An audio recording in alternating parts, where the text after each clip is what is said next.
51వ division నుంచి శ్యామ్ కుమార్ నేపథ్యం ఆధ్వర్యంలో ఈరోజు మొత్తం ఇంచుమించుగా ఒక ఎంతమంది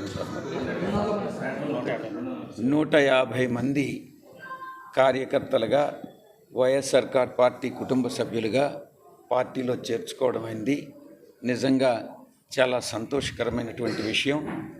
జగన్ గారి సంక్షేమ పథకాలు కానీ, సుపరిపాలన కానీ, అభివృద్ధి పథకాలు కానీ వీటిలో ఆకర్షితులై ఈరోజు తెలుగుదేశం పార్టీ అనుసరిస్తున్నటువంటి ప్రజా వ్యతిరేక విధానాలు కానీ, వెన్నుపోటు తత్వం కానీ, వాళ్ళు నాయకులను కొనుగోలు చేస్తున్నటువంటి విధానాలు కానీ చూసి తెలుగుదేశం పార్టీ పట్ల వాళ్ళకి ఒక రకమైనటువంటి ఏహ్యభావం కలిగి వైఎస్ఆర్ కాంగ్రెస్ పార్టీ పట్ల అభిమానంతో పార్టీలో ఈరోజు అందరూ కూడా జాయిన్ కావడం జరిగింది.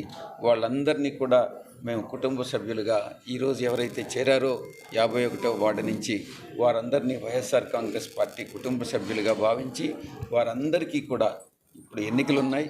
ఎన్నికల తర్వాత కార్యకర్తల్ని చాలా గుండెల్లో పెట్టుకొని వైఎస్ఆర్ కాంగ్రెస్ పార్టీ చూసుకుంటుంది. అందరికీ కూడా అటు పార్టీలో కానీ రాబోయేటటువంటి ప్రభుత్వంలో కానీ అందరికీ కూడా సముచితమైనటువంటి స్థానం కల్పిస్తామని ప్రతి ఒక్కరిని కూడా వారి వారి ఆశయాల మేరకు, అభిమతాల మేరకు వారిని సంతృప్తిగా ఉండేటట్టుగా చూసుకుంటామని ఈ సందర్భంగా తెలియజేస్తా ఉన్నాను.